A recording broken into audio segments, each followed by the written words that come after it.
It's Lawrence Romanosky, and another great summer day here at the Distinctive Collection and our cars and coffee.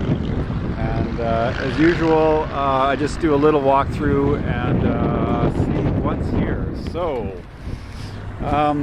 Lotus Esprit twin turbo, 3.5 liter twin turbocharged V8, 375 horsepower. This Lotus came out in, what was it, 76 with a 2 liter engine, and then a 2.2 liter 4, and then a turbo 2.2 liter, and then a turbocharged and intercooled 2.2 liter, and then around 2000 it got the V8. It was always meant to have a V8, just it wasn't ready. So neat car, and the V8s have a heavily redesigned interior as well, so they're quite a bit more sophisticated than the 4-cylinder cars. Neat car. Lamborghini Gallardo Superleggera. So we've seen this car before. Great car, light, stiff, visceral, and they only made about 160 of these, I think. 180 maybe, something like that. Ferrari 360 Modena. This one has Challenge wheels. They would have come out with those wheels on the Challenge Stradale. So I'm not sure if you could get them on a 360 or not. They're an option on the 430, but great car. Aluminum car, and they've come down in price now, so that guys with jobs can buy them. You don't have to be wealthy. Okay, so a nice 430 Spider, red tan, the chromed wheels and Daytona seats, the tan on black Daytona seats. This is an F1 car, and again, all aluminum car, close to 500 horsepower. Beautifully weighted handling and so on, and there's a lot of them made, 17 or 18,000 of them or something, so they're available, and again, they're down in price to the point where if you save up and do reasonably well, you can have one. The 430s are a little bit easier to maintain than the 360s because they have the timing chains, whereas the 360s still have belts. But to do the major on a 360, you can access the belts through the bulkhead. You don't have to take the engine out.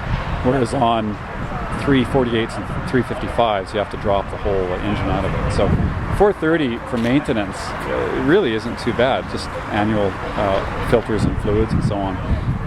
$599 GTB. I ordered this car new when I was at Ferrari. It's the Rosa Corsa on Coyo. It's got the ball polished wheels, which are different than chrome wheels because they're not plated. They're actually just polished, and it's a nice 575 driving in now.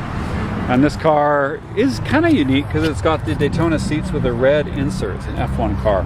So really magnificent car, 621 horsepower. It looks positively huge compared to the 512 Berlinetta Boxer, and great car. So they would have come out with a 365 GTVB, and then a 512, which was the 5 liter version, and then the 5 liter 512 BBI, which was the injected car, and that is a mid 80s injected 512 BBI. That is an 05 575M with the F1 gearbox. Great car. Again, they made a lot of them, and they're coming down in price. And there's a lot of guys in the U.S. that are selling these cars right now for a reasonable amount of money. And then we got over here TVR 250. Is it a 250? Is this a Tamar? Forget again. What is this car?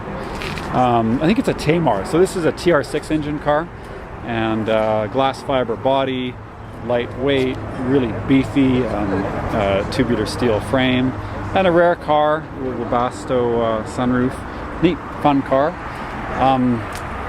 BMW M1. So they couldn't have made too many of these. I'm like, where did you get the money? He's like, we're YouTubing, guys. If you're wondering why I'm talking to myself. How many M1s did they make?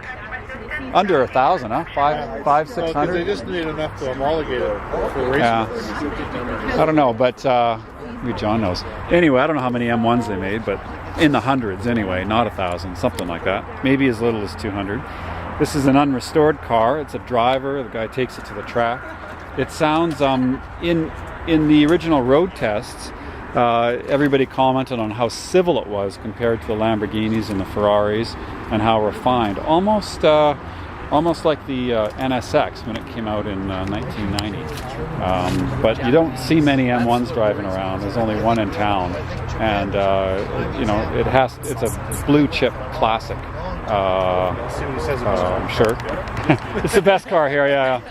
And here we have 4 Aston. Pardon me? Well, I did a little bit on it. And so we got the 4 Aston Martins in a row, and that's a DB9. And then there's my V8 coupe, and that's a V12 Vantage and DB4. So the DB9 and the Vantage, that's all from the new Aston Martin factory, state of the art, aluminum and aluminum bonded and riveted chassis, and everything's new from then on. The DB4 came out in 1959 and was a very, very fast car in the day, and they quoted a 0 to 100 to 0, and I think anywhere between 25 and 30 seconds, but 26 seconds is I think the last number that I read, which was sensational in the day. And then that is the Superleggera body with the patented system by Touring, with some lightweight steel tubing wrapped in burlap with an aluminum skin on it. So these cars have just shot up in value, and this is a beautifully restored Concours DB4. They would have come with twin Webers, twin SUs, but this car runs on the triple Webers, and that would have been the same car setup as the DB4 GT, which is a shorter wheelbase version of this car with 300 horsepower, and I think this one had about 240, or at least that's what it's listed at. And a V12 Vantage, so the big 6-liter V12 engine, shoehorned in the smallest car, on our compound tires, coupe only, manual transmission only. Really, really visceral car, super fun. Not a lot of computers or electronic safety, electronic nannies, and it's a real driver's car.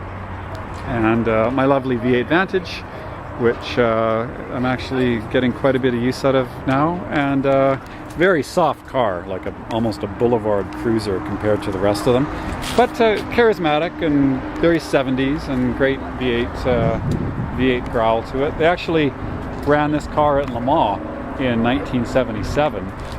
It was the heaviest and the loudest car in the field, at 3,300 pounds, and I guess it had a tremendous appetite for both fuel and brakes. But by the 5.3-liter quad cam Taidak Merrick engine was fully developed by then, and it developed a reliable 480 horsepower, and it finished 17th in Le Mans, which is kind of cool. And then we have the 05 DB9, which is the Ian Callum design car. And it's kind of the first of the new generation of Aston Martin sports cars. So anyway, here we go, and great collection of cars. It's a distinctive collection for our Saturday coffee and cars. And thanks for viewing. Lawrence Romanosky. Well, it's a little bit dirty. See you, Rob.